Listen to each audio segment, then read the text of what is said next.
Oh ya, sebelum kalian menyaksikan video ini, kalian cek dulu jawaban kalian dari tugas yang kemarin. Bulila sudah memberikan feedback, memberikan mana yang salah, mana yang betul ya, tolong diperhatikan. Kalau sudah selesai, baru kalian saksikan video ini. Oke, berikutnya kita akan bahas konfigurasi elektron berdasarkan teori atau mekanika kuantum. Di mana dalam teori atau mekanika kuantum dijelaskan bahwa elektron itu ditemukan atau berada pada orbital atau daerah kemungkinan ditemukannya elektron. Oke, sebelumnya kita mengenal dulu orbital itu apa aja. Ada orbital S ya. Ada 4 orbital, ada orbital S, orbital P, orbital D, dan orbital F. Ya, ada 4 orbital di sini. Dan sama seperti kulit yang Bohr tadi yang sebelumnya, bahwa setiap orbital itu juga memiliki elektron maksimal. Ya, elektron maksimalnya berapa? Kalau orbital S itu memiliki elektron maksimalnya adalah 2, sedangkan P elektron maksimalnya adalah 6, D itu adalah 10, sedangkan F adalah 14 ya. Ini adalah elektron maksimalnya. Ya, artinya bahwa setiap orbital itu tidak boleh melebihi ini ya. Oke. Lalu sekarang ini adalah orbitalnya. Apakah setiap kulit memiliki jumlah orbital yang sama? Jawabannya jelas tidak ya, seperti yang kemarin bahwa setiap kulit punya ukuran sendiri-sendiri, maka tidak mungkin orbitalnya sama ya. Oke, untuk kulit pertama ya, kulit pertama atau kulit K ya, itu dia hanya memiliki 1 orbital yaitu S ya, sehingga dia disebut 1S. Untuk kulit kedua, dia punya orbital S dan punya orbital P.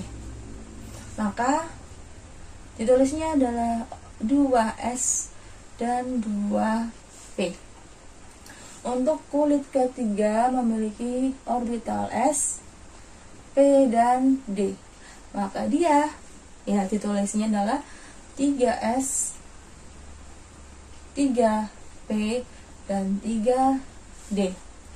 Sedangkan kulit keempat ya, ada orbital S, orbital P, orbital D dan F, sehingga menjadi 1S, 4S ya, 4P, 4D dan 4F ya, dimana setiap ya ini jumlah elektron maksimalnya pun menyesuaikan dengan orbitalnya ya, sehingga pada kulit pertama ada 1S, orbital S maksimalnya diisi oleh 2 elektron. Maka pada kulit pertama pun totalnya adalah 2 maksimal ya, samakan seperti yang Bohr ya. Yang kulit kedua S itu maksimal 2, P maksimal 6, maka totalnya ada 8, sama juga kayak Bohr. 3 S itu 3S berarti 2 ditambah. Jadi 2 atau 3 atau 4 itu tidak pengaruh dengan elektronnya ya. Jadi 3 ini menunjukkan kulitnya saja, sedangkan S menunjukkan orbitalnya ya. Berarti 3S di 2 tambah 6, 8 ditambah 10 berarti 18 ya. Sama kan? Ya, ini juga sama, 2 tambah 6, 8 tambah 10, 18 tambah 14, 32 sama. Ya, jadi penulisannya seperti ini. Jadi dasarnya dulu. Jadi konfigurasi elektron berdasarkan teori mekanika kuantum itu kita menggunakan ini dulu ya. Jadi ada orbital, ada kulit. Jadi nulisnya bukan lagi angka saja seperti kemarin, tapi sudah harus ada angka seperti ini. Nah, bingung ya? Oke, kita akan mulai prakteknya saja.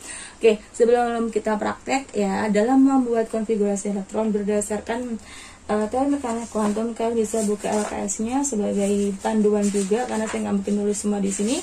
Ada di LKS itu halaman 33. Iya, menulis konfigurasi elektron itu ada 3 aturannya, yaitu ada mulakan asas Aufbau ya, atau bisa juga dibilang prinsip Aufbau. Ada juga larangan Pauli dan kaidahan. Tapi kita sekarang belajar menggunakan asas Aufbau dulu. Asas Ahabahu adalah pengisian orbital atau pengisian elektron itu dimulai dari orbital yang tingkat energinya terendah ke tingkat energi tertinggi. Oke. Jadi kita mengurutkannya. Jadi ini adalah tabelnya atau gambarnya Ahabahu. Ya, jadi mengisinya itu harus urut, bukan urut 1 2 3 4 5 bukan, tapi diurut dari ini tingkat energinya. Dari 1S ke 2S, 2P, 3S, 3P, 4S, 3D, 4P, 5S, 4D, 5D, 5P, 6S, 4F, 5D ya, 5D, 46P sama 7S. Kita langsung praktek saja ya. Oke. Kita praktek dari yang paling gampang adalah 3. Kita dari 3Li, litium ya. 3 litium, maka kita isi dari tulis 1S dulu. Ya. S itu maksimal berapa elektronnya? 2. Kita tulis 2. Masih ada sisa? Kurang 1 ya. Maka kita isi ke 2S, 1S, 2S. Berapa? Sisanya 1. Jadi nggak boleh 1S3, nggak boleh ya. Jadi 1S2, 2S1. Jadi prinsipnya sama dengan yang kulit, tidak boleh melebihi elektron maksimalnya. Kita lanjutkan ke yang lebih tinggi. Sekarang kita ke fosfor. Fosfor berapa fosfor? 15 ya. Harus mulai pegang tabel pada unsur. 15P. Berarti ya, kamu harus beli loh ya, harus beli. Kalau nggak beli nanti saya cek loh ya. Jadi 15P, maka kita tambah 1S dulu, 1S2, 1S berarti 2S2 juga, berarti sudah 4, sisa 11. Setelah 2S ke 2P, 2P itu maksimalnya 6. Sekarang berarti 2, 2, 6, berarti sudah 10, sisa 5. Setelah 2P ke 3S, 3S berapa? 3S 2, maksimalnya sisa berapa? 3. 3 kita masuk ke 3P3. Ya, totalnya sudah 15. Gampang kan? Jadi harus lihat ini. Bu nggak hafal. Ya sekarang boleh buka. Ya ulangan pun kalau masih online juga boleh buka, ya kan? Orang temen dulu, kakak kelas buka aja masih bingung semua kan. Yang penting itu banyak latihan. Kalau kalian saya kan nggak bisa mantau kalian belajar apa enggak. Kalau kalian nggak belajar ya mau buka buku pun tetap aja kalian akan bingung. Tapi kalau kalian belajar ya kalian selalu mencoba, pasti bisa kok ya. Kita lanjutkan ke yang lebih besar lagi ya. Kita coba ke kalsium ya. Kalsium berarti Ca20 ya. 1S2, 2S2, 2P6, 3S2, lalu 3P6. Kita cek dulu. 10, 2, 12 tambah 6 itu 18, kurang 2. Setelah 3P apa Bu? Apakah 3D? Kan SPD. Nah ya, nggak boleh ya. Meskipun harusnya memang 3D, tapi dari sini kita lihat aturannya. Setelah 3P bukan 4, bukan 3D tapi 4S ya. Kita harus ikut aturan, nggak boleh. Jadi harus 4S2. Jelas? Bisa dong. Saya kita coba yang besar lagi ya. Satu terakhir ya, contoh soal terakhir. Oke, yang besar lagi misalkan apa ya? Jangan terlalu besar dan kalian pusing. Kita coba 40 ZR ya. 40 ZR. Oke. 40 ZR kita coba, berarti konfigurasinya 1S2, 2S2, 2P6, 3S2, 3P6, 4S2. Sudah 20 kan, sama kayak ini ya. 10, 20. Setelah 4S apa? 4S baru 3D. 3D berapa? 10. Berarti sudah 30 kan, kurang 10. Setelah 3D adalah 4P. Simalnya 6, sisa 4, baru ke 5s 2, sisa berapa? 2 kan, berarti 4d 2. Nah ya, sekilas memang kok enggak harus ya habis 3, 4, 3, 4, 5, 4 lagi, tapi memang aturannya seperti ini.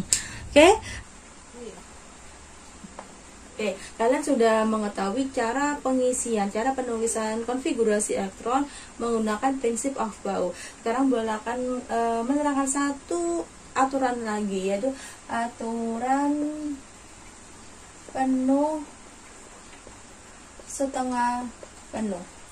Maksudnya apa ini, Bu? Maksudnya adalah aturan ini hanya berlaku pada orbital D saja. Jadi hanya untuk orbital D. Oke, gini ya, saya akan berikan contoh biar lebih jelas. Jadi saya punya 24 CR Rom ya. Kita menulis dulu konfigurasi elektronnya. 24 berarti dimulai dari 1s ya kan. 1s nya berapa maksimal? 2. Lalu 2s 2, lalu 2p6, 3s2, 3p6 ya, lalu 4s2 dan terakhir 3d4. Nah, di sini 3d ya, orbital D itu memiliki elektron maksimal berapa? Adalah 10. Nah, tapi ya khusus untuk D itu berlaku aturan penuh atau setengah penuh. Jadi ketika orbital D itu tidak jadi kalau penuhnya orbital D itu kan 10, sedangkan setengah penuhnya adalah 5. Nah, orbital D itu harus memenuhi ini biar stabil. Ketika dia jumlah elektronnya kurang dari ini, kurang dari 10, kurang dari 5 ya, maka dia tidak stabil. Nah, seperti halnya ini 3D4. 3D4 kan kurang 1 ya, kurang 1 maka dia tidak stabil. Maka kita harus memenuhinya supaya menjadi, karena kalau menjadi 10 kan susah, terlalu jauh jaraknya kan dari 4 ke 10. Sehingga kita mengambil jalan setengahnya. Jadi dari 4 menjadi 5. Sehingga ya di sini bukan 3D4 lagi, tapi kita rubah menjadi 3D5. Loh, dari mana satunya, Bu? Satunya kita ambil dari elektron terluar. Siapa di sini adalah 4s. Sehingga 4s-nya bukan 4s2 tapi 4s1. Ingat bahwa elektron bisa berpindah kulit. Ya, gak boleh diambil dari 3p, gak boleh karena dia yang agak dalam. Ya, harus yang paling luar. Meskipun 3D tertulis yang paling terakhir, tapi yang paling luar adalah 4s, sehingga diambilkan dari sini. Begitu ya. Nah, tapi misalkan saya punya 22V. Ya, 22V ya. Berarti konfigurasi elektronnya adalah 1s2, 2s2, 2p6, 3s2, 3p6, 4s2 dan 3d10. Oke. Ya. Oh iya, 22 tuh bukan V ya. TI ya. Oke. Sorry ya. Oke. Selanjutnya nah, 3D. Oke. 3D2 ya. Oke, di sini kan kasusnya juga sama kan, dia kurang dari 5, kurang dari 10 kan. Nah, dia tidak stabil. Apakah perlu kita tambahkan menjadi 5? Ya, kalau menjadi 5 menuju 5 seperti ini, maka butuh berapa elektron? Butuh 3 elektron. Terlalu banyak. Diambil dari mana? Diambil dari sini cuma butuh 2. Gak bisa kan, ini maksimal cuma punya 2, diambil 3 kurang kan. Sehingga ketika 3D2 maka tidak perlu dirubah ke 3D5. Jadi yang perlu dirubah itu adalah ketika yang kurang hanya 1, misalkan D4 atau D9 ya. Jadi kalau D-nya 4 atau D9 maka dia harus dirubah menjadi D5, dan kalau D9 D10, di mana 1 elektronnya diambil dari kulit terluar, kulit S-nya. Paham? Nah, kalau belum paham, oke, saya kasih contoh lagi ya. Hapus dulu kan tulisnya. Oke, saya contoh yang bawah ya. Saya hapus. Saya punya cuprum tembaga 29 cuprum ya, 1 S2, 2 S2, 2 P6, 3 S2, 3 P6, 4 S2, 3 D9. Nah, dalam kasus ini juga sama kayak tadi yang 3D4. Ini 9 kurang 1 untuk menjadi stabil. Maka kita ambilkan dari mana? Dari sini. Sehingga bukan lagi 1 S2, 4 S2, 3 D9, tapi 1 S2, 2 S2, 2 P6, 3 S2, 3 P6, 4 S2, 4 S1 dan 3 D10 ya. Jadi hanya berlaku pada D-nya ketika kurang 1 menjadi 5 atau menjadi 10. Bagaimana kalau yang P atau yang S atau yang F, Bu? Tidak berlaku, hanya untuk orbital D saja.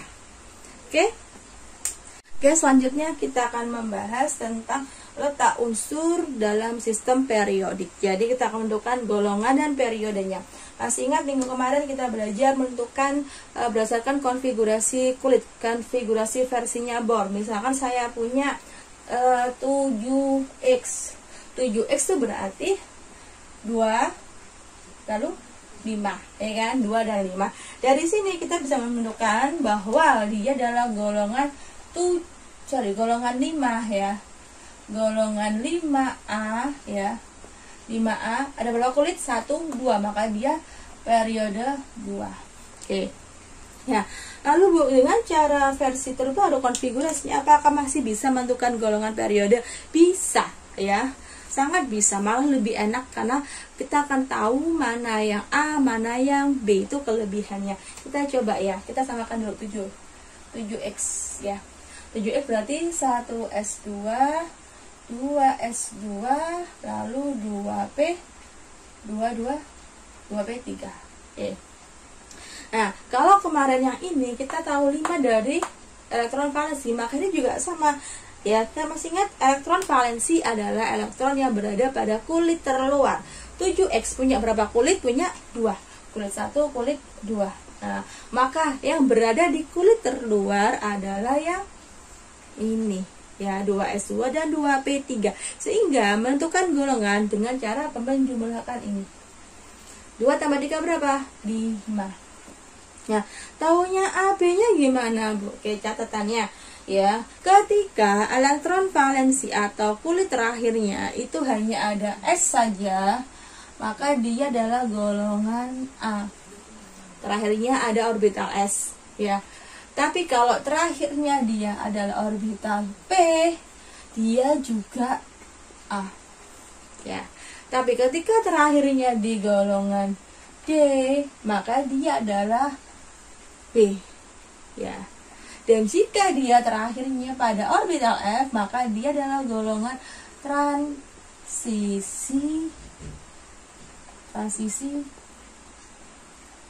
Selanjutnya adalah kita coba ya. Jadi ini karena dia terakhirnya pada di P, ya, ini terakhirnya kan di P, maka dia adalah golongan A, jadi 5A. Untuk periode juga sama, yaitu pada kulitnya. Kulitnya dia berapa? Nah, di sini paling besar adalah kulit ke-2, maka dia golongan 5A, periode 2. Sama kan? Ya kan? Malah lebih enak karena tahu A sama B-nya. Ya, kita coba lagi. Misalkan saya punya, nah, hari ini saya nggak pakai unsur ya. Saya mau kalian bisa mengecek bener nggak sih 7XX itu apa ya. Kalian cek di stabil periodik unsur, kira-kira X itu, kalian cek di X itu di golongan 5A, betul nggak periode 2, namanya apa? Nah, kalian cek ya. Aja adalah saya punya misalkan 37 ya. 37Y. Berarti 1S2, 2S2, 2P6, 3S2, 3P6, 4S2, lalu 3D10, hitung ya, 10, 20, 30, kurang 7, berarti habis 3D apa? 3D 4P ya, 4P6, 36 kurang 1 berarti 5S1. Oke. Dari sini ya, elektron terakhir, elektron valensinya siapa? Nah, kita cek elektron yang ada berapa kulitnya dia. Kulitnya ada paling besar adalah kulit ke-5. Maka sebetulnya kita bisa tahu bahwa dia periode 5. Pasti, ya kan? Nah, sekarang kita cari golongannya. Dia 5 ini isinya apa aja? Oh, ternyata cuma 5s. Nah, 5s berarti dia pasti golongan A. Berapa elektronnya? Hanya 1. Maka dia golongan 1A periode 5. Jelas? Paham? Oke, kita coba lagi. Ya. Coba lagi yang saya pengen nyoba berapa ya? 33. 33A. Sekarang saya ke A ya. Berarti 1S2, 2S2, 2P6, 3S2, 3P6, 4S2, 3D sebutun dulu ya.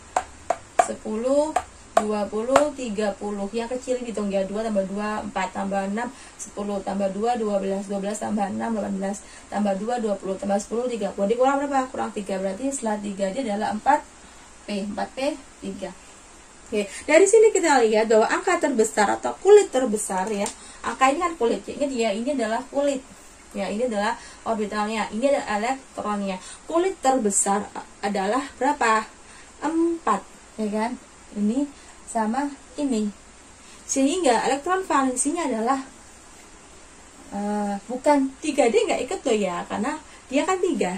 Nah, jadi 4S2 sama 4P3. Sehingga dari sini kita tahu bahwa dia periode berapa? Jelas ya, periode 4. Periode 4.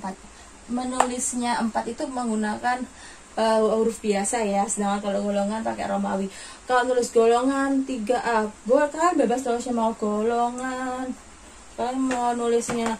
Ini kan saya menggunakan garis miring, kemarin menggunakan tadi menggunakan koma, jadi nggak masalah. Yang penting golongan tuh harus Romawi, sedangkan yang periode adalah angka biasa, sehingga dia adalah golongan dan periode.